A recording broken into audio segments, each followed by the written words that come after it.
잘했습니다. 그래서 본격적으로 들어가도록 하겠습니다.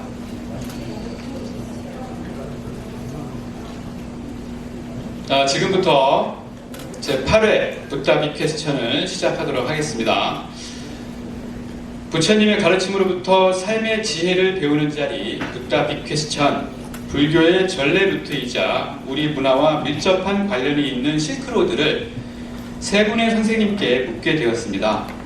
유라시아 문명, 종교의 용광로 실크로드, 여러분의 큰 박수와 함께 제8회 붓다비 퀘스천을 시작하도록 하겠습니다.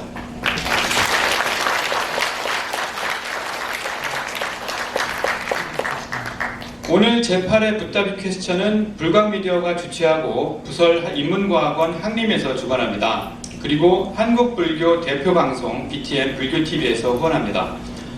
안녕하세요. 저는 오늘 사회를 맡게 된 불광미디어의 김대현입니다. 실크로드, 이름만 들어도 설레는 길이죠. 해초 스님을 비롯한 많은 스님들이 이 길을 건너 불법을 전래하셨습니다. 또 우리 민족의 시원과도 관련이 있죠. 오늘 저희는 실크로드를 세 가지 주제로 나누어서 공부하고자 합니다. 여러분, 선녀와 나무꾼 이야기를 아시죠? 그 설화를 함께하는 곳이 있다고 합니다. 역사 공부를 하다 보면 듣게 되는 단어, 흉노, 돌궐, 소그드인, 이러한 단어들이 아주 먼 곳의 이야기가 아니라고 하는데요. 실크로드는 무수한 사람들이 왕래하던 곳이고 그 중에는 우리와 핏줄로 혹은 문화로 연결된 사람들이 많이 있다고 합니다. 동국대학교 윤명철 교수님께서 한민족의 시선으로 실크로드 문명 교류사 다시 보기 라는 주제로 붓다비 퀘스천의 첫 문을 열겠습니다. 윤명철 교수님은 동국대학교 교수로 재직하고 계시고요. 유라시아 실크로드 연구소 소장, 해양문화연구소 소장, 한민족학회 회장 등을 역임하셨습니다. 세계를 탐험하시는 탐험가 윤명철 교수님을 큰 박수로 모시겠습니다.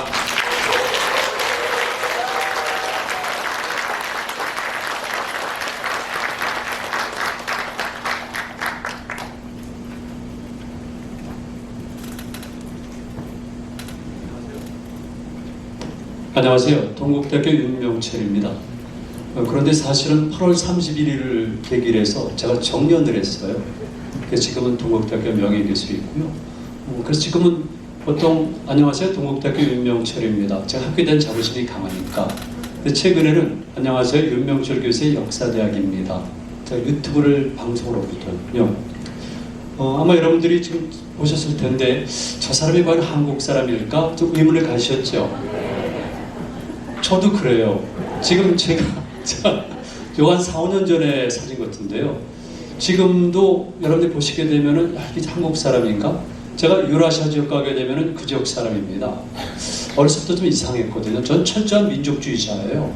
많은 사람들이 알고 있는데 그럼에도 불구하고 제 외모라든가 생각, 행동은 좀 다른 거예요. 아까 사회자께서 몽골 말씀하셨잖아요.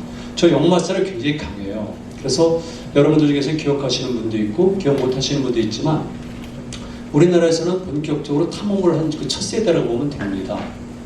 그래서 얼마 전에 유튜브를 촬영하는데 우리 연구원이 저한테 질문했어요. 축석 질문인데 김찬삼 씨에 대해서 아는 바가 있는가? 그래서 제가 이렇게 답변했죠. 김찬삼 여행상 1회 수상자라고. 그뿐만이 아니라 사실은 난이도가 있는 탐험을 많이 했는데요. 그런데 그런 것이 이유를 보니까 결국은 저의 생물학적 정체성, 문화적 정체성, 역사적 정체성에 연관이 되어 있더라고요. 그리고 또 한번 생각해 보세요. 저는 전형적인 고구려 사람인데요. 외모 자체가 고구려 사람입니다. 여러분들은 아시는 분이 계시겠지만 조영진 교수가 검증을 해서 갑자기 우리들이 회의를 하다가 갑자기 홍익대에 가서 제가 모델이 돼가지고 세운 광개토당 동상이 구리시에 있습니다. 그러니까 고구려인들은 당연히 연관이 되어 있고요. 고구려인들의 전성기 때 북위로 가면은 소구띠인들이 살았습니다. 제가 다음 학기에 다시 가는데 사마르칸드 대학에 가는데요. 소구띠인들이 사실은 들어와 있었습니다. 그리고 전인평 선생님 말씀하시고 또 권영필 선생님 말씀하시겠지만 고구려의 미술과 음악, 특히 음악에는 너무나 여러분들이 알고 계시는 중국 신장 성내 실크로드가 아니라 흔히 말하는 중앙아시아의 예술과 직결이 되어 있습니다. 참 여기서 미리 말씀드리죠.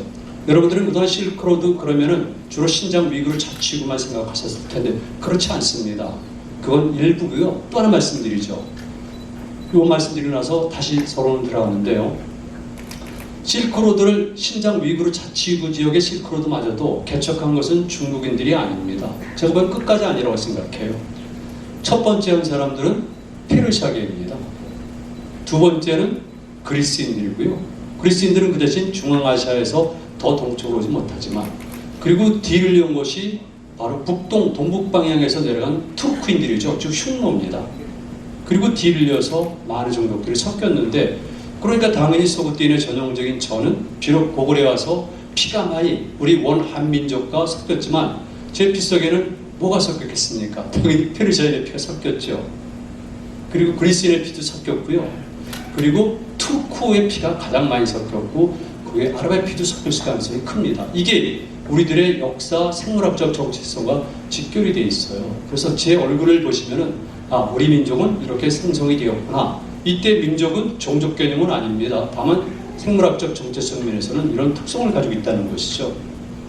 그래서 저는 이렇게 그 외모에 대해서 예전에는 조금 난 민족주의자인데 왜 이렇게 서구적으로 생겼을까 그랬는데 이제는 그렇지는 않습니다. 그리고 혹시 여러분들이 아실지 모르겠지만 제 주전공은 이 유라시아사가 아닙니다. 저는 고구려사가 주전공이고요. 또 하나는 동아시아 해양사가 전공입니다. 제가 이 자리에 왔기 때문에 항상 그 얘기를 할 수밖에 없는데요. 우리 민족은 해양활동이 매우 활발했습니다. 제가 국제에 가서도 얘기합니다. 동아시아 해양에 관한 중국, 일본, 한국을 포함해서 내가 가장 많이 논문을 발표했다 이게 거거든요.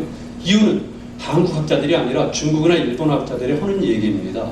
적어도 제가 설정한 동아시아 지역에서 해양활동 주체는 우리였었다는 주장을 하는 거죠. 그런데 여러분들은 우리나라의 해양활동에 대해서 잘 모르시잖아요. 그건 우리나라 지성계 문제 그리고 우리나라 역사계 문제점입니다. 가장 중요한 해양활동에 대해서도 연구가 거의 없었던 것이죠. 지금은 좀 드러나고 있어요.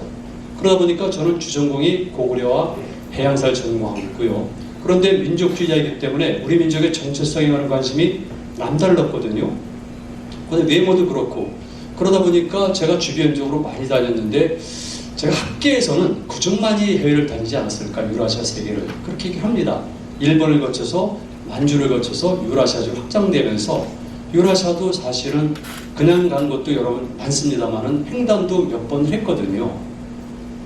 바다로 해서 90일간 제가 북해까지 갔고요. 자동차로 60일간 해서 이스탄불까지 갔습니다. 그리고 14일 동안은 TSR을 탔죠. 블라디보스톡에서. 그래서 베를린까지 갔지만 그거 외에도 그 전부터 그 이후부터 무수히 제가 유라시아 지역을 탐사, 조사한 것이죠.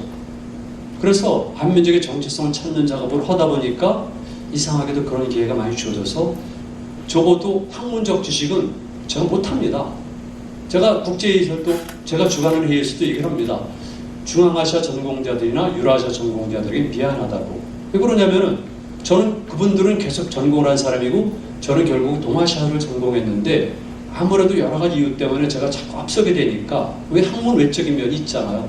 그래서 그분들에게 굉장히 미안하다고 얘기를 했고요.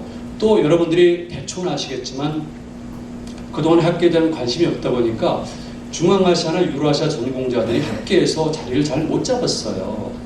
그러니까 제 입장은 굉장히 미안한 거죠. 그리고 오늘 발표 내용도 다른 데 가서는 1시간 반 정도로 그러니까 빠르게도 그런 양인데 두 분 발표를 하시잖아요. 권영표 선생님과 전인평 선생님인데 이분들은 학계에 올라오시고요. 각각 그 분야의 대가들이세요. 그래서 제가 앞에 나서서 한다는 것 자체가 굉장히 송구스러워서 제 연구이랑 오면서도 그런 얘기를 했어요. 그런데 저는 오늘 이 자리에서는 유라시아에 대한 큰 틀만 말씀을 드릴 거고요. 그 다음에 두 분이 말씀하시는 두 분야를 포함해서 나머지 부분들은 특히 역사 부분들은 제가 언급하겠지만 심도 깊게는 안 하겠습니다. 그 대신 여러분들이 관심 가지시면은 제가 그동안 써온 글, 그 다음에 TV 특강, 그리고 곧 나올 책들 이런 거 참고하시면 될 것 같습니다.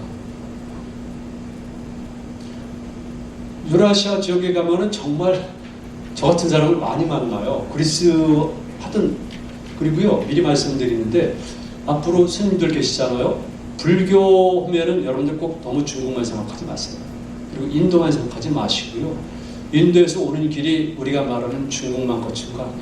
그리고 여러분들 또 중앙아시아를 염두에 두셔야 되고요. 그리고 타지키스탄 이런 데 주목하셔야 돼요. 그런데 그건 아직까지 좀 연구들이 덜 됐거든요. 그래서 여러분들이, 저는 개인적으로도 여러분들이 바라고 싶은 바는 불교로보다 폭넓게 그래도 구체적으로 이해하기 위해서는 우리가 그동안 있었던 신장 위구르 자치구의 실크로드를 넘어서 이제는 중앙아시아를 가고 서남쪽으로서는 지금 타지키스탄을 넘어가고, 그게 옛날의 길이에요. 그리고 더 나아가서는 오늘날의 아나톨리아 반도, 즉 터키까지 가야 되지 않나는 생각을 합니다. 이게 전부 다 연관이 되어 있거든요. 제가 머릿말을 그냥 넘어가는데요. 제가 늘 관심 갖고 있는 것은 바로 현재 문제입니다. 제가 전공은 고대사지만 중요한 것은 현재고 다가오는 미래거든요. 그래서 역사는 미래학이라는 명제를 갖고 있고요. 유라시아에 관해서 오늘 제가 말씀드릴 때도 왜 지금 그리고 앞으로 미래 우리에게 어떤 의미를 갖고 있는가를 말씀을 드릴 겁니다. 그 다음에 제가 구체적으로 말씀을 드리도록 하죠. 그래서 제가 지경학적인 가치를 말씀드리는데요. 지경학적 가치는 어렵게 생각하실 필요가 없습니다. 그냥 땅 또는 터가 가지고 있는 경제적 가치인데요. 무궁무진합니다. 제가 간단히 넘어가지만. 그리고 더불어서 말씀드리면은 사실은 조금 전에 몽골 말씀하셨지만 몽골도 그 중앙아시아도 그리고 만주도 경제적으로 무궁무진한 가치가 있습니다. 사실은.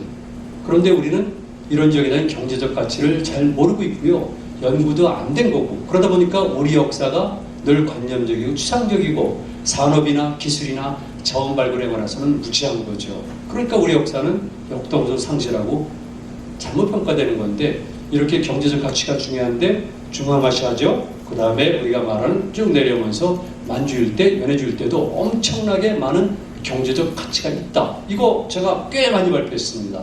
여러분들은 앞으로 우리 역사나 또는 동아시아 역사, 유라시아 역사 해석할 때 이런 점을 꼭 염두에 두세요. 우리 역사에 대한 애정을 가진 분들이 많은데 그렇게 무리하게 주장하지 않더라도 굉장히 우리 역사는 긍정적이고요. 매우 저는 이상향이라고 해요. 자, 두 번째는 지정학적 가치인데요. 견해에 따라 다를 수가 있지만 저는 일단 중국에 대해서는 다소 위협감을 느끼고 있는 사람입니다. 제가 전공이 고려사이지 않습니까? 거기다 동북공정에 대해서는 가장 일찍 먼저 발언했고요. 신중화 제국주의라는 용어도 제가 먼저 쓴 용어인데 역사전쟁이라는 책도 마찬가지로. 그런 면에서 볼 때 중국에 대해서는 매우 걱정을 하는데 정치적 가치가 많이 있지만 특히 유라시아 일대는 중국을 배후에서 압박할 수 있는 전략 지역이다. 그리고 앞으로 우리 민족이 통일을 지향할 때도 충분히 고려의 대상이 된다. 이 정도 말씀을 드리겠습니다. 그리고 이제 세 번째는 지문화적 가치인데요. 지리문화적 가치가 있습니다. 터가, 제가 자꾸 터란 말을 쓰고 있는데요. 사실 터란 말은 예전에 여기 나이 드신 분들은 너무나 쉬운 용어죠. 요즘은 쓰질 않지만 이게 문제인 거죠. 터 이론을 갖고 있는데요. 이런 지리문화적 가치를 보면 다른 것도 있지만 우리 민족의 정체성입니다. 정체성. 정체성이 무엇이겠습니까? 우리가 누구인가? 아니면 우리는 어디서부터 왔고 어떤 과정을 거쳐서 오늘의 우리를 이루어 있는가? 이게 정체성이거든요. 그리고 정체성의 핵심은 자의식인데 유감스럽게도 우리는 꽤 오랫동안 최소한도 600년 정도는 정체성 핵심인 자의식도 많이 약화되었거나 잃어버린 거죠. 그런데 유라시아를 통해 가지고 우리는 이런 것들을 찾을 수가 있다는 겁니다. 그 중에서 하나 우리 문화 국제성이죠. 일본인들이 적용한 한반도라는 용어 속에 있는 반도사관, 반도적 숙명론, 사대성, 타율성 이런 것들이 아니라 원래 우리 역사는 사실 유라시아 전 지역과 연결이 되고 있고 그들로부터도 왔지만 또 우리부터 그들도 갔기 때문에 저는 이런 걸 통해서 우리 문화의 국제성을 발견한다는 것이죠. 여러분, 온 나라 지배에 들어갔었던 시기부터 600년 동안만이 우리 역사가 아닙니다. 우리 전 역사 과정은 매우 깁니다. 그런데 비교적 상대적으로 우리 역사에서 비긍정적 또는 어두운 그늘이 들여져 있는 그 시기를 가지고 우리 전 역사를 평가해서는 곤란한 거죠. 그러니까 실질적으로 우리는 이제는 우리 역사를 구체적으로 정확하게 봐야 됩니다. 객관성, 사실규명, 저는 이거 미명이라고 생각해요. 우리 역사학계에서는 굉장히 비판적인데 사실규명이 중요한데 그런 과정 속에서 국제성을 발견할 수가 있다. 이런 거 사실입니다. 문화, 무역, 주민 간의 교류. 그 다음에 두 분이 말씀하시겠지만 주민들, 언어도, 혈연도 그리고 문화 등의 관련이 깊습니다. 자, 이런 걸 가지고 제가 보도록 하겠습니다. 유라시아 세계란 말을 제가 쓰고 있는 거죠. 간단합니다. 어렵게 생각하실 필요 하나도 없어요. 여러분은 공부하러 오셨습니까? 아니죠? 편하게 쉬러 오셨다고 생각하세요. 가장 쉬운 것이 바로 역사 문화입니다. 어렵게 생각하지 마시고요. 지금 마음 편하게 먹으시고 그들 얘기 들으시고요. 다음에도 이런 기회가 있으면 많이 오세요. 공부를 생각하면 어렵잖아요. 근데 얼마나 쉬워요? 그래서 제가 좀 명확하고 쉽고 간결하게 말씀드리겠습니다. 유라시아, 유럽 플러스 아시아입니다. 유럽과 아시아의 어는 제가 넘어가지만 유럽 플러스 아시아잖아요. 그래서 경우에 이런 것들은 결국 러시아가 주도가 돼서 만든 개념이고 사용되고 있지만 제가 보기에는 그건 유럽 개념이죠. 제가 규정하는 유라시아 세계는요, 유럽 전체를 포함하지 않아요. 서쪽은 어디까지로 제가 설정할 것 같습니까? 우리와 연관이 있는 유라시아 세계, 아니면 유라시아 실크로드 그랬을 경우에 서쪽 끝은 어디로 보십니까? 어디까지가 우리와 연관된 유라시아 세계일 것 같습니까? 헝가리. 어떤 분이 헝가리? 네, 헝가리. 얼마 전에 좀 유감스럽지만 부다페스트 일이 있었잖아요. 헝가리까지가 사실은 관련이 됩니다. 판노니아 평원까지는 관련이 되고 더 서쪽까지 보는 경우도 있지만 문화권 얘기할 경우 헝가리의 판노니아 평원 정도가, 왜냐하면 이미 북흉노 때부터 그리고 아틸라 때, 장수왕 때죠. 아틸라 뒤를 이어서 투르크인들이 간 곳이 현재 헝가리 지역부터 해서 아나톨리아 반도까지, 또는 투르크의 오스만 투르크의 영향력을 강화시킨다면 더 서쪽의 이베리아 반도까지 갈 수 있지만 그걸 빼더라도 우리가 관련되어 있는 곳은 유라시아, 그랬을 경우에는 서쪽은 헝가리아 그리고 또 블랙시, 흑해입니다. 그리고 발칸 반도, 아나톨리아 반도가 서쪽이고요. 동쪽은 어디겠습니까? 동쪽. 극동이 파이스트가 우리가 끝입니까? 아니에요. 우리 극동 아니에요. 우리 동쪽에는 일본이 있고요. 일본의 북쪽으로 올라가면 무슨 반도가 있습니까? 캄차카 반도가 있잖아요. 거기 있는 사람들은 우리와 유사들이 많이 있어요. 물론 그 이전에 알타이를 사용하고 있는 그 집단 이전의 고아시아계가 많이 있지만 유산점이 많이 있고요. 특히 문화는 유산이 많습니다. 그래서 제가 말씀드린 유라시아는 서쪽은 헝가리아 판노니아 평을 거쳐서 중앙아시아, 중앙아시아를 거쳐서 그리고 극동 시베리아 끝까지를 유라시아 세계로 보는 겁니다. 그리고 거기를 보게 되니까 여러분들이 보는 것처럼 제가 이렇게 나누는 거죠. 이렇게 크게 나눈 겁니다. 이렇게. 이제부터는 유라시아 그러면 여러분들이 어렵게 생각하지 마시고 유럽 플러스 아시아인데, 특히 우리와 연관된 유라시아는 헝가리아 판노니아 평원 서쪽부터 동쪽의 캄차카 일대까지를 본다. 이들 지역은 우리와 어떤 형태로든지 간에 관련이 있다. 이렇게 이해하시면 돼요. 그러면 얼마나 우리가 크게 됩니까? 스케일이 크지 않습니까? 그리고 지금 자라는 우리 아이들, 대학생들, 중고등학생들은 전 세계로 지금도 나가고 있지만 전 세계로 나가야 되거든요. 이왕 나갈 건데 그냥 나가서 되겠습니까? 나가는데 그래도 나의 정체성을 찾는다, 뿌리를 찾는다, 이런 걸 기본으로 하지만은 구체적으로 앞으로 우리가 어떻게 살아야 될까, 나는 어떤 식으로 직업을 가져야 될까, 이런 전략적 사고도 해가면서 나가야 되는 거죠. 그렇죠? 아이들 어차피 나가잖아요. 그랬을 경우에 그냥 내보내는 것이 아니라 이런 교육을 통해서 그들이 분명한 목적을 가지고 간다면 그거는 국가 발전, 사회 발전에 큰 이바지할 수가 있는데, 이걸 잘하는 나라는 어떤 나라입니까? 이런 걸 옛날에 영국도 그렇지만 바로 우리들이 가장 싫어하는 일본입니다. 일본이 이런 걸 가장 잘해요. 저는 대학 때부터 일본 대학생들이랑 합동 탐험을 했거든요. 그리고 82년도부터 제가 일본을 다녔어요. 대학원 시절 때. 일본은 배낭여행을 이미 82년도에 했고 체크했는데, 그러면서 일본을 그중 싫어하는 사람이고 일본 고대사에 대한 반박 논리를 펴내고 책을 낸 사람이지만, 그러나 일본에게 배울 점이 있는데 이런 것들이 바로 일본의 특성이죠. 자, 자연환경이 이렇게 다양한데요. 제가 이걸 보여드리는 이유는 유라시아 지역이 다양하다면 우리도 다양하다는 거죠. 우리가 생물학적 정체성이 있다면 당연히 유라시아 이런 자연환경도 우리에게 전승이 된 겁니다. 저를 보세요.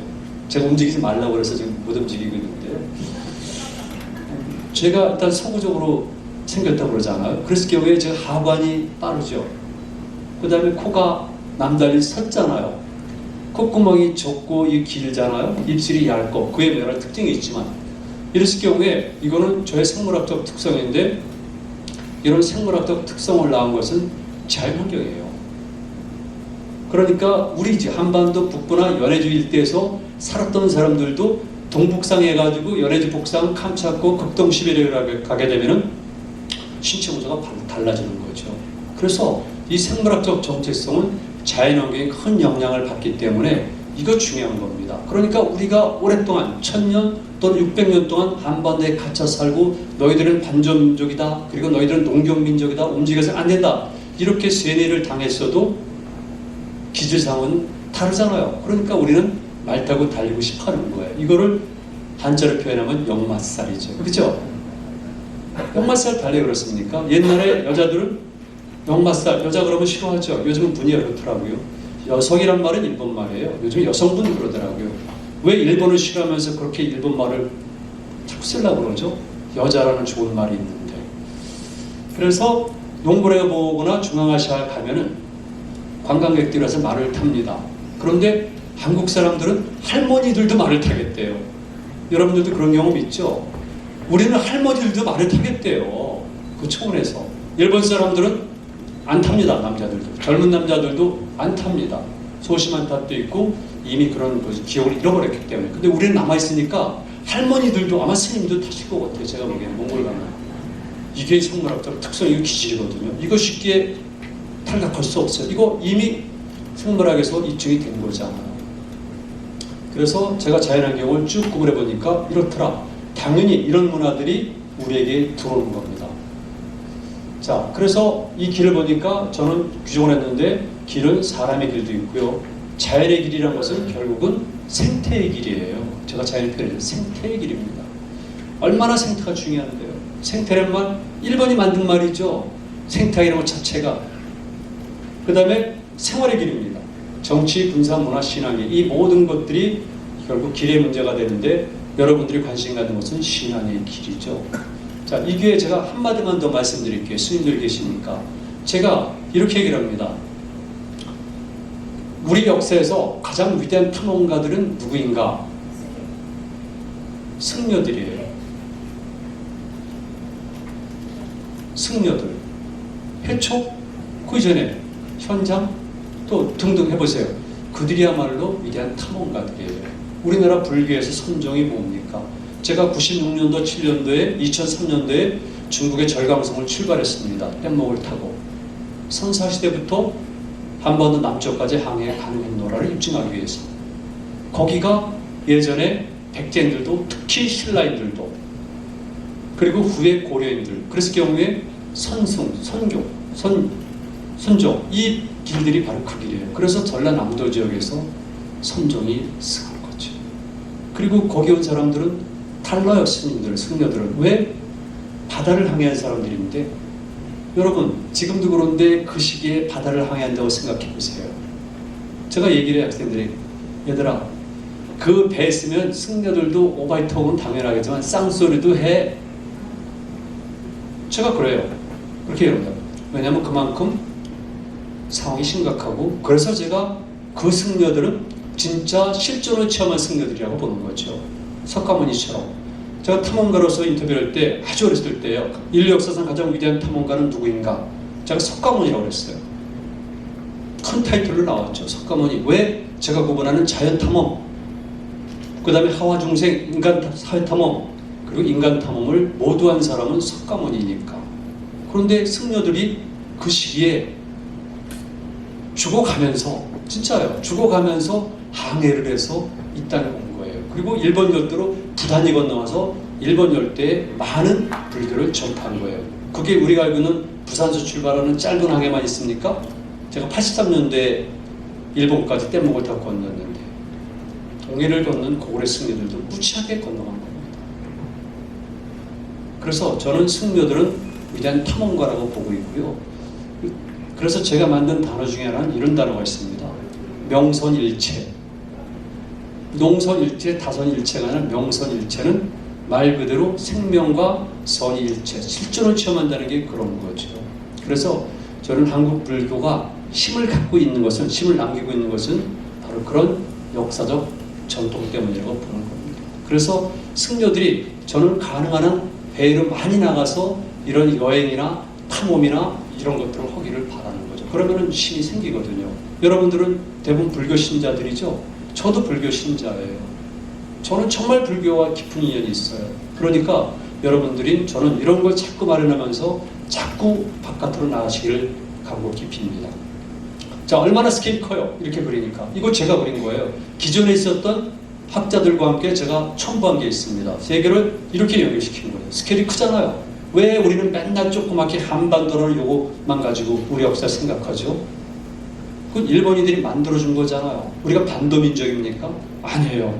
그래서 제 생각에는 동아시아, 그 다음에 유라시아 전체를 연관시켜야 되고, 실제로 인간은 오래전부터 교류가 있었지만 최소한도 5만 년 전부터는 그냥 연속적으로 연결됐다는 것이 학계의 일반적인 이야기예요.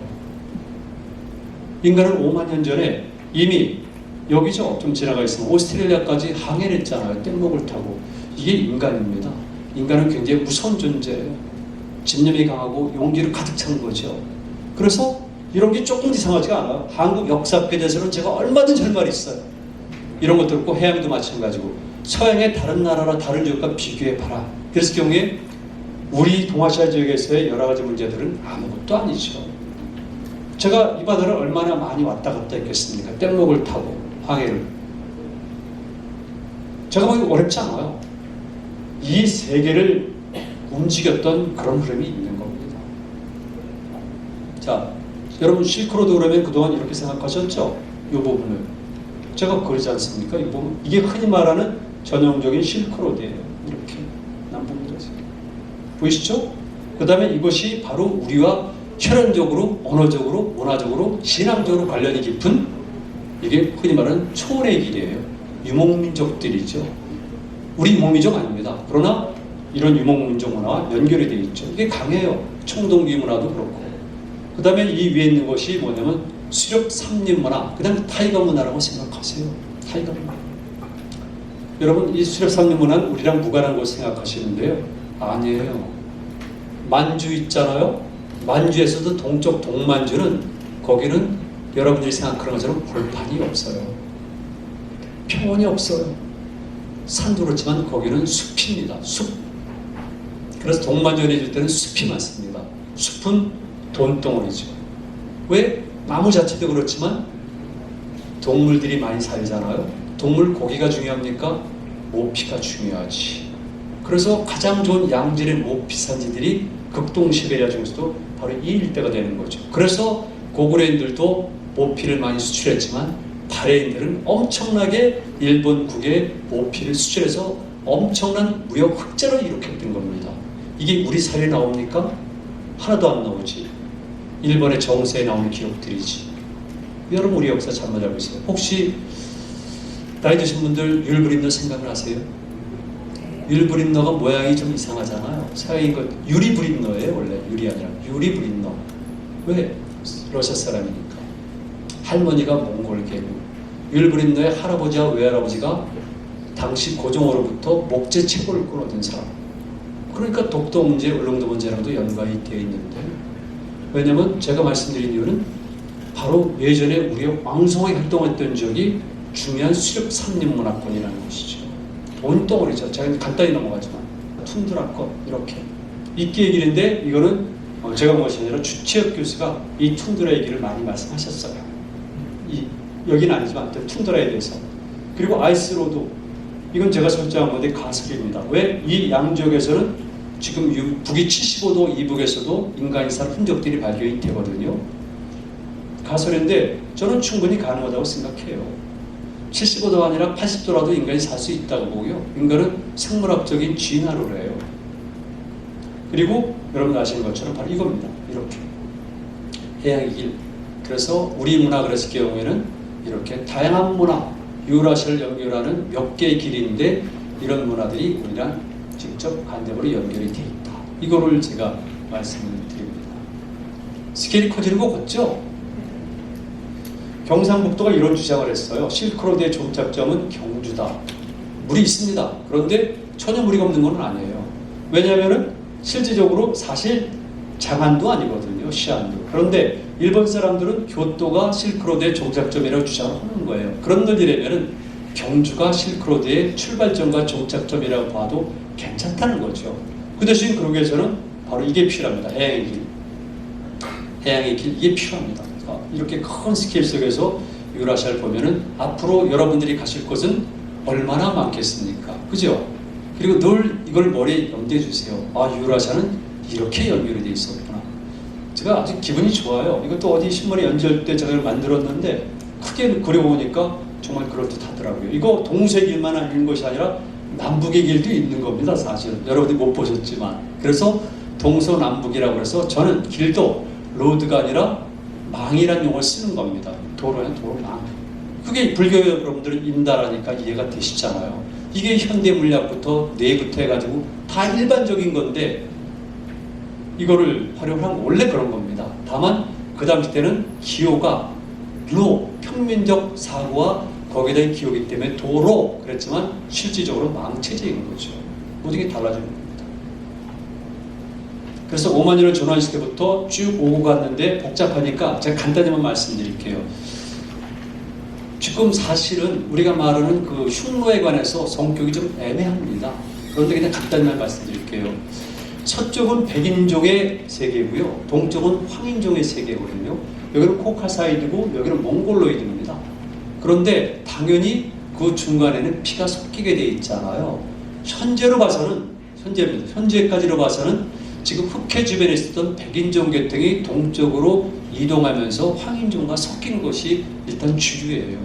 아니라고 주장하는 분도 있고 일본에서도 반대로 오는 경우도 있지만 현재까지 기본적으로는 그렇게 되는 겁니다. 그러나 우리에게 중요한 것은 흔히 말하는 아까 몽골 말씀하셨는데 몽골 주변, 알타이 주변 지역에서는 흔히 말하는 백인종의 피가 섞인 황인종들이 거기 역사에 나타나는 거죠.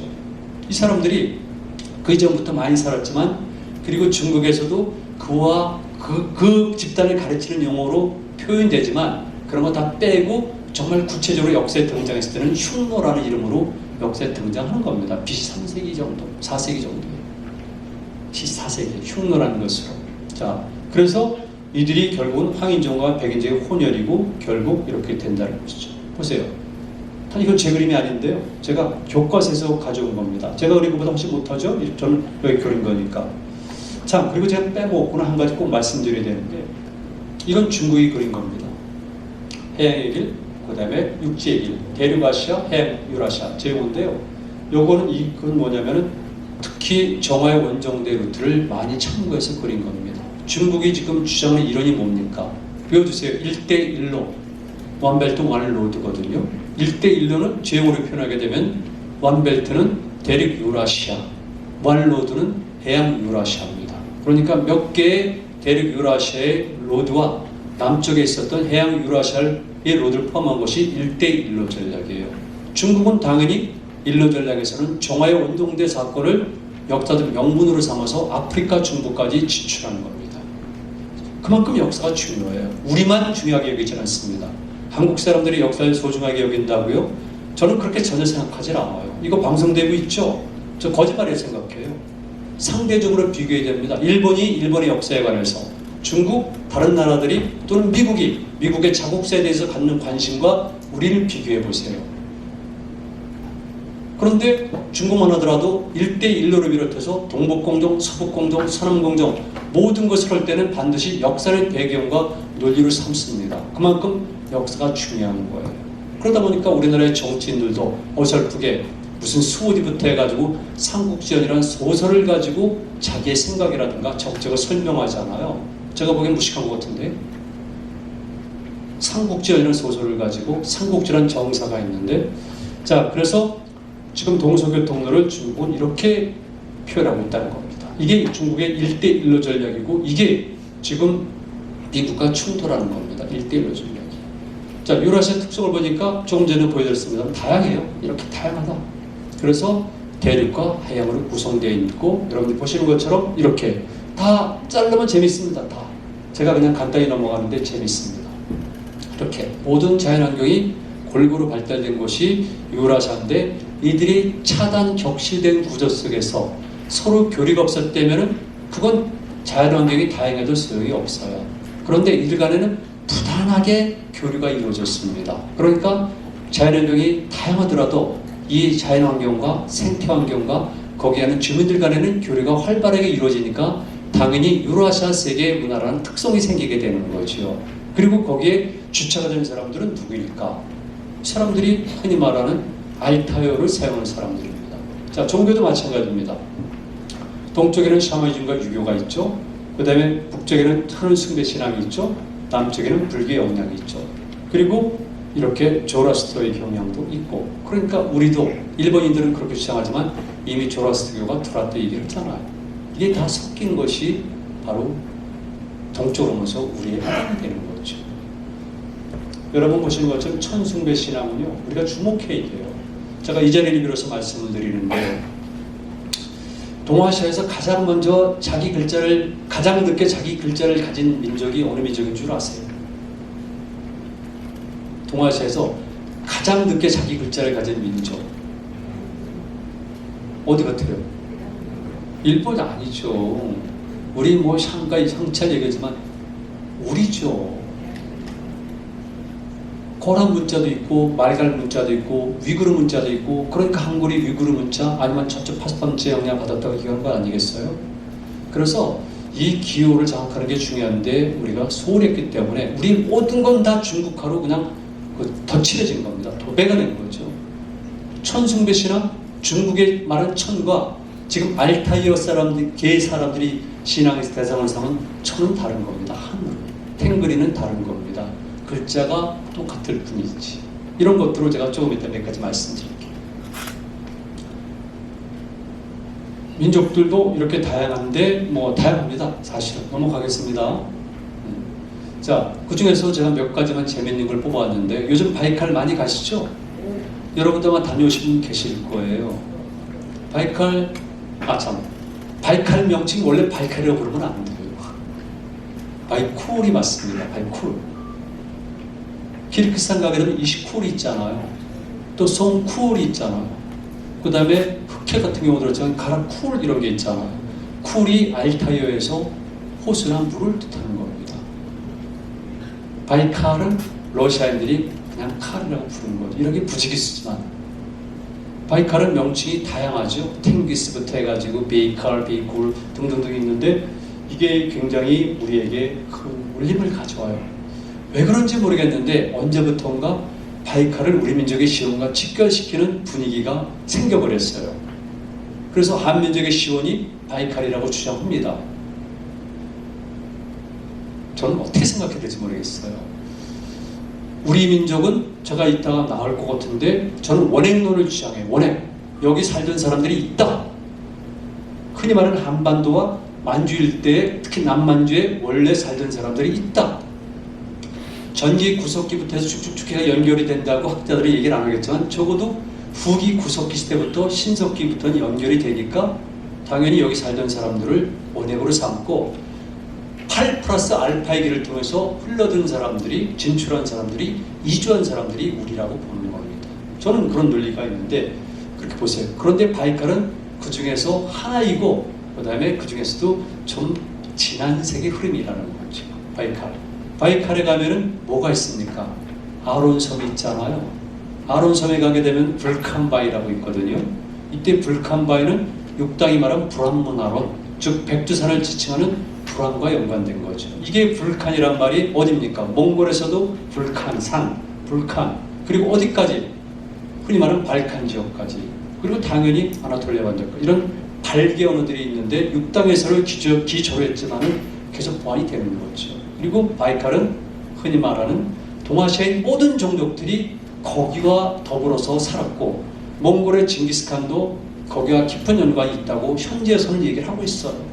그런데 기본적으로 볼 때 우리랑 연관이 깊기 때문에 앞으로 여러분들이 바이칼을 갈 경우에는 꼭 이런 면을 염두에 두세요. 그리고 감동적입니다.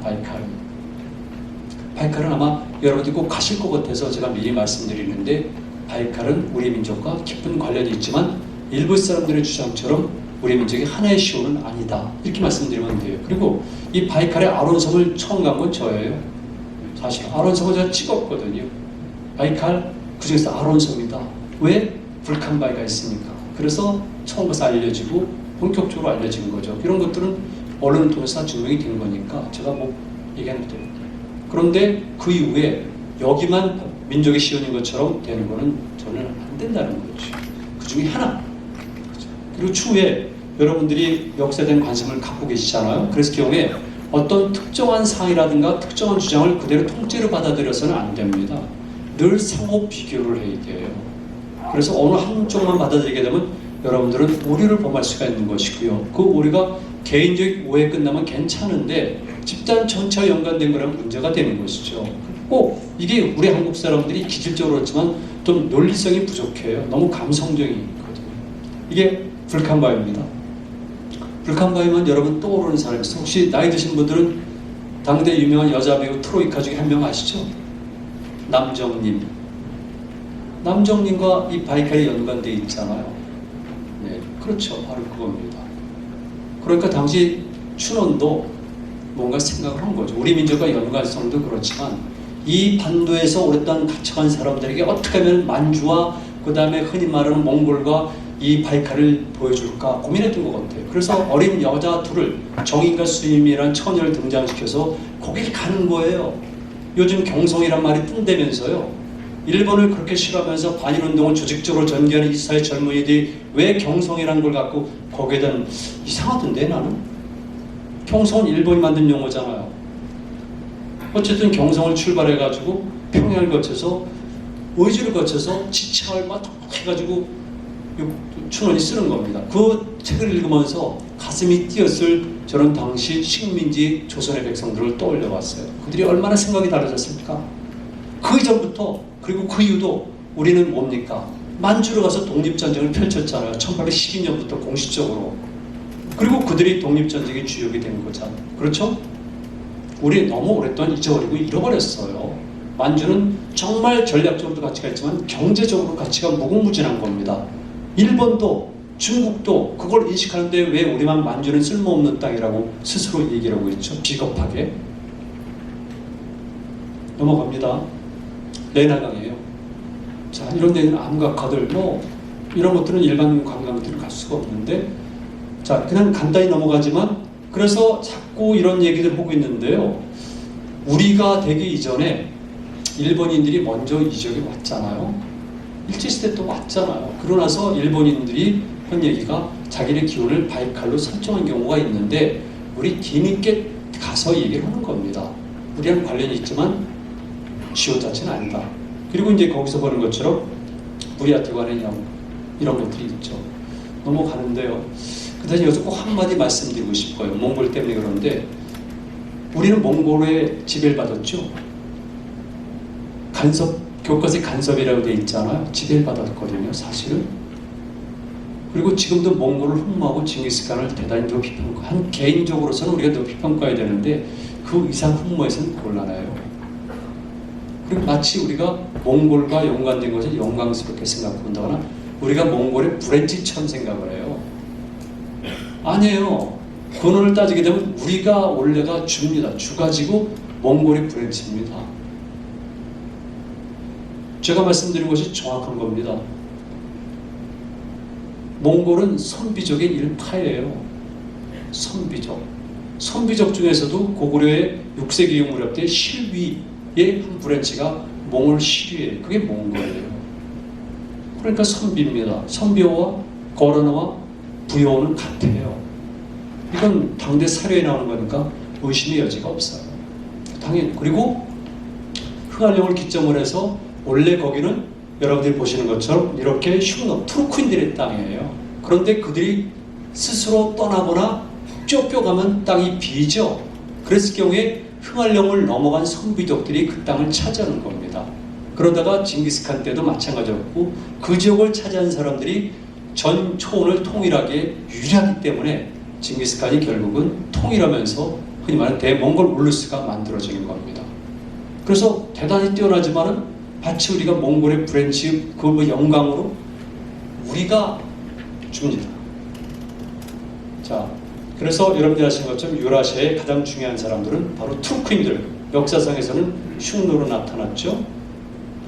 보세요. 이렇게 흉노인들이 선비가 이게 몽골족이에요. 그러니까 선비족의 일파가 몽골이고요. 이거 잘못된 지도지만 기본적으로 이렇게 됐습니다. 이렇게. 자, 투르크인들의 얼굴입니다.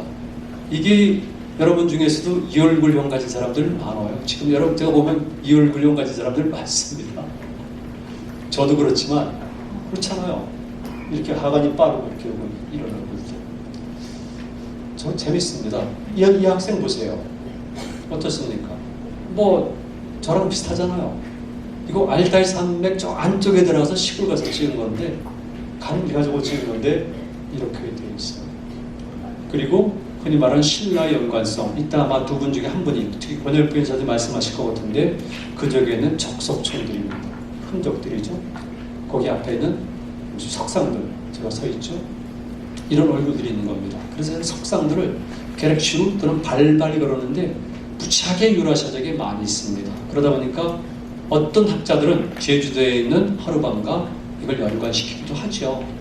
그러나 다른 견해도 있습니다. 남방계를 연관시키는 경우도 있는데 어쨌든 이렇게 유라시아적, 특히 중앙아시아 초일 때는 이런 돌로 만든 석상들이 많이 있다는 겁니다.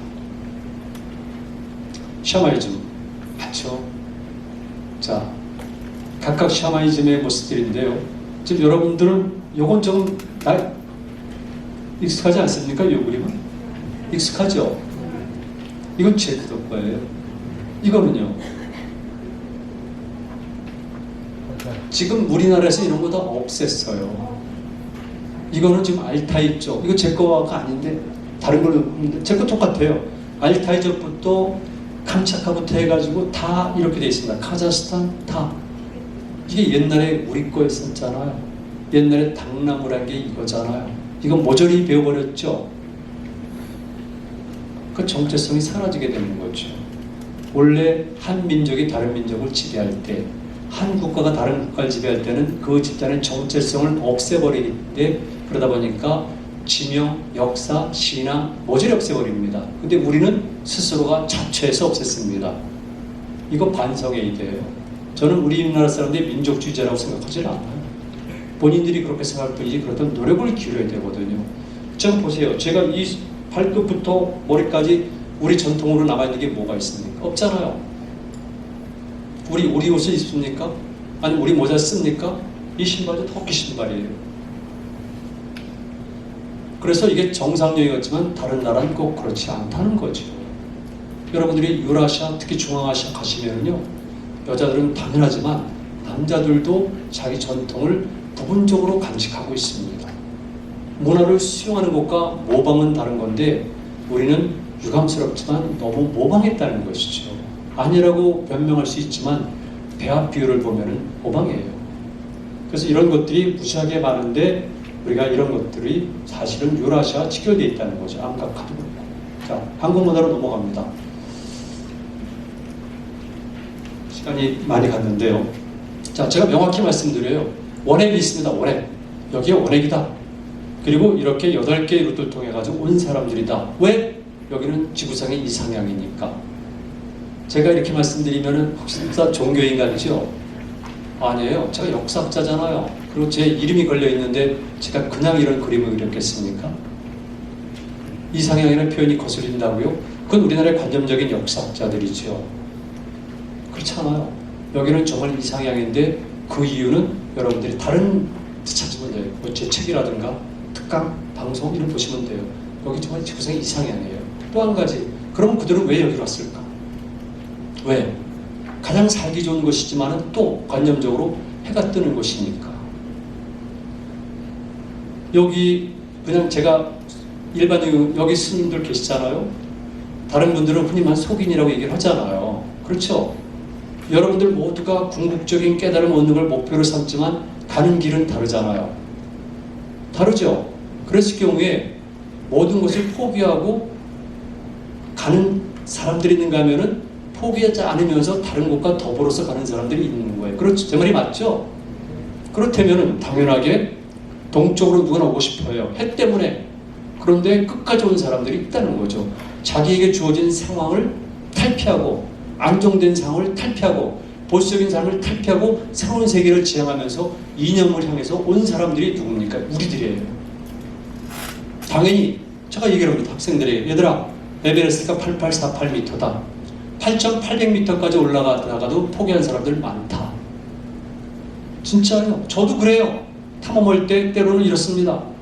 이게 방송하니까 잘 됐네. 이렇게 해요 제가. 때로는 정말 어디가 크게 다쳤으면 하는 생각이 들 때가 있어요.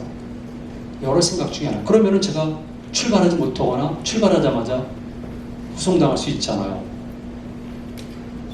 그러면 제가 정말 우려하는 일에서 벗어날 가능성이 커지잖아요. 이게 사람이에요. 그러니까 에베레스트 올라갑니다. 제 친구들이 다 마찬가지잖아요. 그런데 결국 끝까지 가는 사람과 끝까지 못 가는 사람들이 있어요. 서밋까지 올라가는 사람이 있는가, 골까지 가는 사람과 중간에 머무는 사람들이 있는데 우리는 끝까지 온 사람들이에요. 어떤 이유가 있든지 간에 끝까지 온 사람들이 우리니까 우리는 그 나름대로 자부심도 강하고 그 힘이 있는 거예요. 극한 상황, 실제로 체험한 사람과 체험하지 않은 사람은 삶의 차이가 있잖아요. 그죠? 우리는 온 사람들이니까 비록 너무나 편한 환경 속에서 오랫동안 살면서 그 모든 것들을 많이 망실했지만 그래도 남아있는 거죠. 그래서 언제든지 이렇게 한심한 꼴을 보이고 있지만 그래도 우리가 계획이만 있으면 우리가 만약에 분발만 하면은 다짐만 하면은 다시 우리는 남보다 더 빠른 시간 안에 도약할 수 있고 하는 거죠. 원래 오늘이지만 제가 다음 주부터 일간지 연재 들어가는데 첫째 목이 이겁니다. 한반도 멸망론과 한민족의 부흥. 이게 2013년도에 제가 책을 내려다가 못하고 학생들에게만 강의했던 내용이 한반도 멸망론이에요. 우리 멸망해야 된다 우리가. 그때 멸망은 우리 전체가 아니라 반도적 인식, 반도적 사관, 반도적 문화, 반도적 시스템을 우리는 깨부셔야 된다는 거죠. 우리가 식민지 백성이냐? 그래서 우리는 다 깨버리고 다시 새롭게 부흥을 해야 된다. 리파운데이션, 리빌드. 이게 제 이론이에요. 모델은 고구려 광개장 장수왕 때, 지역은 유라시아입니다. 그래서 제가 유라시아 가는 이유 중에 하나가 현장에서 확인을 할 수가 있다는 거예요. 우리 옛날의 모습들을 너무 변질이 된 거죠. 그래서 보통 우리 민족 기억으로 하면 북방, 남방 혼합설을 예시하고 있는데 저는 혼합설이죠. 제가 이제 역사적 측면으로 하는데 간단히 말씀드릴 수밖에 없네요. 시간이 없는데 여러분들이 좀 앞으로 가실 곳은 중국의 신장 위구르 자치구를 넘어서 중앙아시아 지역이죠. 관심을 갖는 부분이. 그 지역에 처음 온 사람들은 제가 말씀드렸지만 페르시아계입니다. 그래서 다리수 1세 때지만 충분히 와서 모든 교통망을 정비해 가고 일부가 흔히 말하는 현재 신장 위구르 자치구까지 들어가서 실크로드 무역망을 만든 것은 그들입니다. 중국이 아닙니다. 그리고 뒤를 이어서 쫓아온 사람이 누굽니까? 여러분 잘 아시겠지만 19세에 임금이 된 The Great King이죠. 알렉산더. 그래서 알렉산더가 페르시아가 닦아놓은 길을 타고 말 타고 달려오면서 거기서 문화를 전파하고 알렉산더부터도 그렇지만 록산나라랑 결혼했듯이 현지의 여자들과 결혼하면서 피가 섞였고 그중에 저도 그런 거죠. 그리고 다시 뒤를 이어서 페르시아에겐 월지를 치고 지금 오늘날의 몽골촌 근처에서 투르크들 즉 흉노가 내려오면서 월지를 쳐서 쫓아버리고 오늘날의 신장 위구르부터 중앙아시아 조금 서쪽까지를 그들이 장악한 겁니다. 실크로드의 무역망을. 그리고 당연히 월지인들은 쫓겨가다 보니까 그들이 어디까지 갑니까? 서쪽으로도 가지만 서남쪽으로 가서 여러분들이 불교는 분들이 잘 배웠던 쿠샨 왕조. 이해되시죠? 그러니까 그 위에 불교는 바로 쿠샨 왕조 그리고 그리스 영향 받아가지고 그런 불교가 만들어지고 저 같은 형태의 불상이 만들어지니까 우리나라의 금동미륵보살 방가서에서 83호 79호 그리고 일본 국보 제1호로 알려진 목조 보관 미륵보살 반고 사이상 같은 이런 형태의 불상들이 만들어진 거죠. 이제 이해되시죠? 이렇게 연결된 겁니다. 그리고 그 이후에 해초라든가 이런 분들은 우리가 생각과는 달리 그 길을 따라서 많이 오시는 거죠. 파미르도 한번 꼭 가보세요. 파미르도 여러분들이 가보셔야지 남의 말만 들어서는 너무 오해가 많더라고요. 직접 가보셔야 돼요. 자, 그래서 흉노인들이 있었고 그 위에는 돌고린들이 역시 유라시 초를 통일하는데 바로 이 시기가 고구려의 전성기에서 그 다음에 멸망기로 접어드는 무렵이죠. 그래서 한참 전성기 때 돌고래 전성기 때 돌고래인들과 고고래인들은 어깨를 겨루고 같이 살았으니까 때론 전투도 벌여요. 그러나 서로 우호관계에 있었고 그 다음에 피가 섞이고 그러니까 지금도 터키에서는 학생들에게 역사를 가르칠 때 우리 투르크인들은 터키 아니에요. 우리 투르크인들은 터키는 서양인들이 부르는 명칭이에요. 칠면조라. 그게 싫어요. 투르크예요.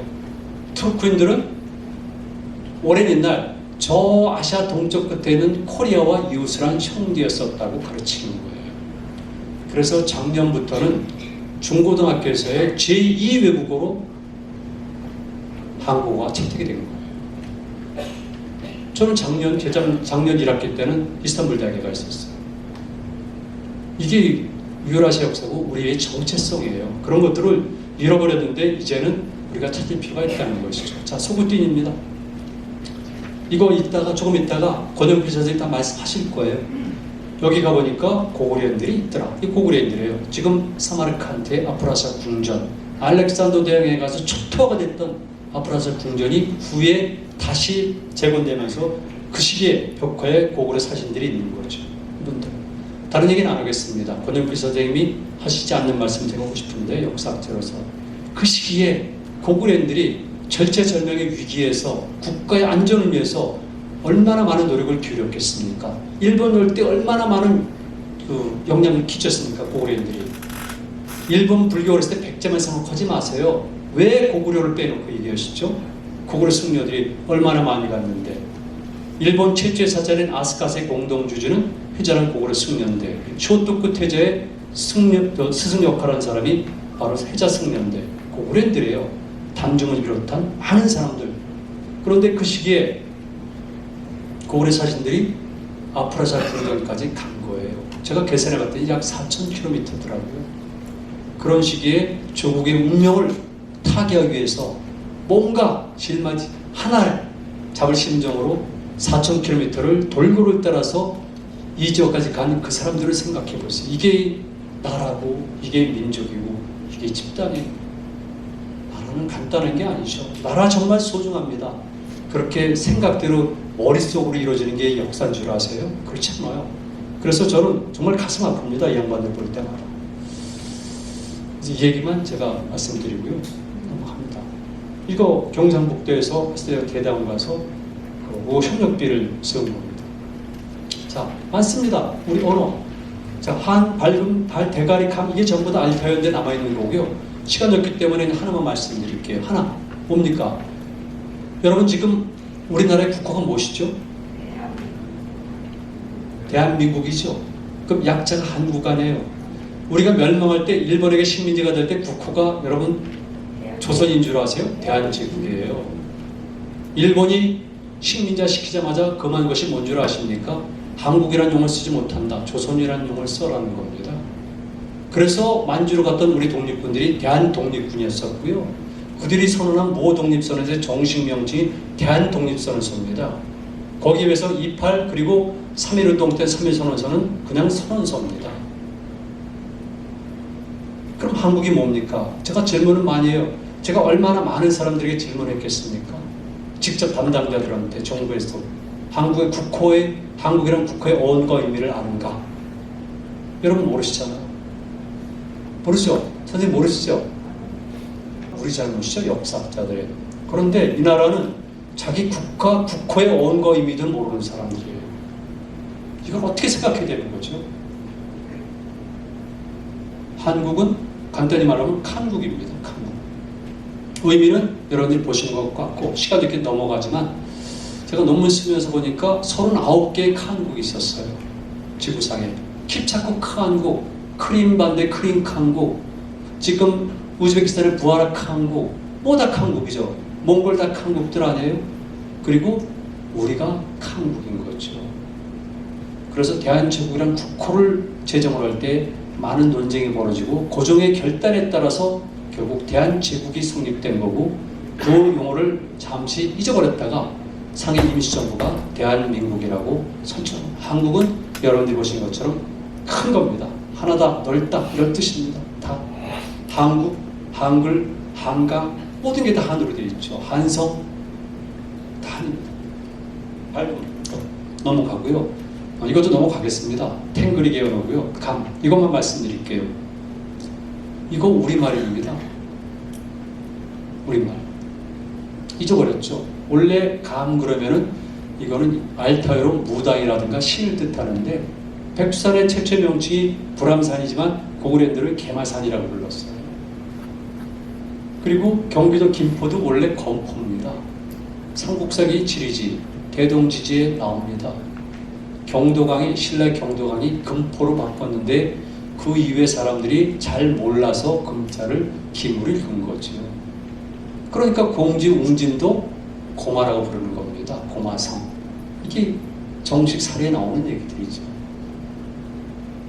그래서 이런 감개 언어가 있는데 이것도 우리는 잃어버렸지만 알타이나 또는 일본에는 남아있다는 겁니다. 그 외에도 많은 것들이 남아있고 우리는 없어진 거죠. 그래서 만약 이런 것들이 꼭 알아야 된다면은, 그리고 우리 민족의 정체성을 찾는 작업이 일환이라면 여러분들 이런 걸 아시고 가면은 훨씬 좋습니다. 그리고 그들에게도 얘기할 수 있잖아요. 노예와 우리는 옛날부터 형제 국가였었다. 우리는 이러이러한 언어를 공유하고 있고 이러이러한 신앙을 공유하고 있다.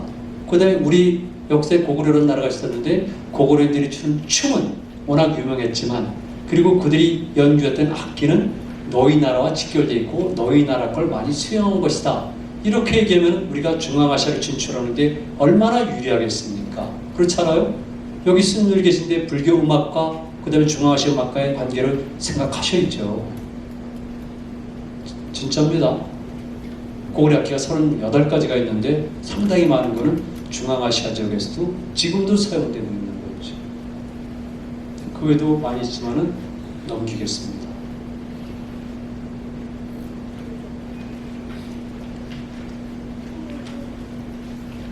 이거 다 연결이 되어 있는 거고요. 자, 고구려 문화.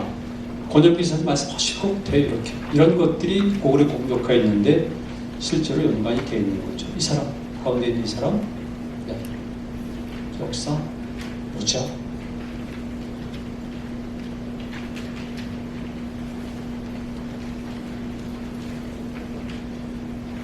보이시죠? 악기가 38정이 있다. 백암성.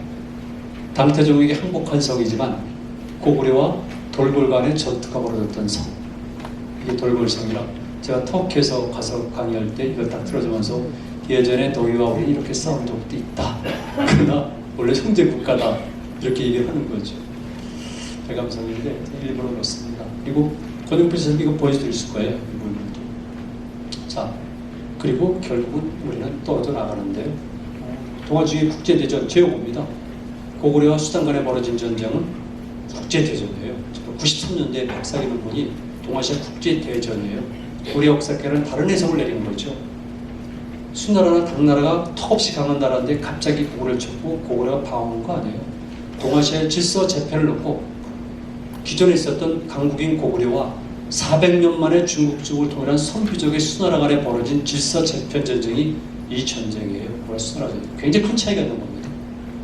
그리고 이 용어는 지금은 일반화되어 있지만 바로 70년 전쟁 이거죠. 이 속에서 우리와 유라시아의 관계는 상당히 많이 희석되는 겁니다. 아까운 거죠.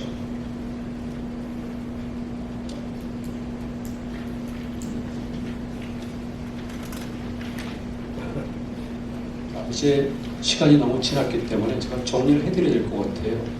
오늘 강의 처음에 말씀드린 것은 현재 유라시아 세계가 우리에게 어떤 의미를 갖고 있는가를 제가 전제를 했지 않습니까? 즉 현재적 미래적 가치입니다. 그래서 먼저 경제적 가치가 있는데 앞으로 한국 경제를 위해서 유라시아 지역, 특히 중앙아시아 지역과는 다양한 관계를 맺을 필요가 있습니다. 이 분야 전문가들이 계속 주장하고 있고요. 현재 가서도 이런 활동들을 지금 많이 하고 있습니다. 그리고 두 번째는 지정학적 가치인데 다른 것도 있지만 대중국 포위전선의 부추기라든가 아니면 러시아를 압박하는, 일본을 압박하는 카드로서 활용이 가능하다. 이런 게 있고요. 그 다음에 세 번째는 역시 지문화적 가치인데 첫 번째 우리 민족의 정체성, 잃어버렸고 잊어버렸던 정체성을 다시 찾는 모델이 거기 있다는 겁니다. 그래서 우리가 꼭 필요한 것, 한 집단에는 강한 자의식, 그리고 한 집단이 가진 용맹성, 이런 역동성, 이게 고구려문의 특성인데 이런 것들을 우리는 상실했지만 그 적에 놔두 남기고 있기 때문에 가서 우리의 몸 모습을 확인할 수가 있다는 것이 모델로 된다는 겁니다. 그리고 또 한 가지는 말 그대로 중앙아시아를 통해서 유라시아를 통해 가지고 우리는 전 지역과 긴밀하게 연관된 존재였구나. 다시 말씀드려서 우리가 하나의 민족으로서 역사적 공동체인 것은 분명해요. 분명합니다. 다른 분들이 여러 얘기를 하고 있는데 그분들이 민족의 개념과 정의를 잘 오해하는 탓으로 많은 문제들이 생기고 있는데 정확한 민족 개념에 따르면 우리는 일찍부터 타 집단에 비해서 역사적 공동체로서의 민족이란 일본이 만든 단어에 해당하는 것은 분명합니다. 그러나 그렇게 되기까지는 유라시아 전 지역과 연결되는 다양한 종족과 다양한 문화와 이런 것들이 섞인 거라는 거죠. 이런 것들을 우리가 구체적으로 확인하니까 우리의 민족주의는 자의식도 중요하겠지만은 바로 세계와 직결되는 이른바 세계적 보편주의를 지향하는 민족과도 해당된다는 것이죠. 그리고 이제 마지막으로 이제 정리를 해드리는데요. 제가 궁극적으로 추구하고 있는 것은 바로 새로운 문명입니다. 어쩔 수 없이 역사학자 입장에서 볼 때 인류 역사 이래 가장 최대의 전환기에 처한 것은 분명해요. 왜냐하면 인간이 인간을 만드는 시대였기 때문에 오스트랄로피테쿠스 이후에 아니면 호모 사피엔스 이후에 아니면 호모 사피엔스 이후에 처음 만든 대전환기예요. 그래서 결국에 당연히 모든 인간은 혼란을 느끼고 새로운 문명이 필요한데 그렇다면 그 문명은 어떤 모습과 어떤 로직을 갖고 있어야 될까? 그리고 그 모델을 어디서 찾아야 될까? 그래서 결국에 저는 개인적으로 우리가 찾아내기를 바라고 있는 거죠. 제가 아니라 우리가, 우리 후배들이, 우리 다음 세대들이. 그리고 제가 설정한 이론은 바로 비문명론입니다. 여러 가지 이유가 있지만 그 중에 한 단어로 압축했을 경우에 제가 제안한 신문명의 요체는 비문명론. 스님들 아시죠? 벌써 제 말 뜻을. Non-civilization. 그러니까 반문명론이 아니라 비문명론이니까 불교에서 말하는 이 비의 개념을 그대로 제가 받아들여서 이렇게 긍정도 수용도 안 하지만 긍정도 부정도 안 하지만 긍정도 부정도 같이 수용하는 이런 새로운 문명을 제가 non-civilization, 비문명이라고 설정을 했고요. 그 모델을 제가 우리 역사 속에서는 말 그대로 고구려에서 그리고 지역적으로는 바로 유라시아 세계에서 찾는 겁니다. 좀 지루하셨나요? 괜찮습니까? 사실 개인적으로 더 많은 말씀을 드리고 싶은데 주어진 시간이 한계가 있습니다. 그리고 제 단점인데요. 제가 너무 감정이 열정적이 되다 보면 시간 조정을 잘 못해요.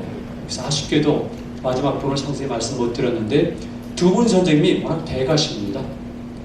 저는 총론적으로 말씀드리지만 두 분이 전병 선생님도 그다음에 갑자기 잠깐만 저기 권인필 선생님은 제가 책도 보고 개인적으로도 존경을 표하는 말씀을 드린 적이 있는데 이 두 분의 대가가 계시기 때문에 저는 이렇게 총론으로 마치고 다음 기회로 네, 그럼 이상으로 제 강의를 마치겠습니다. 고맙습니다.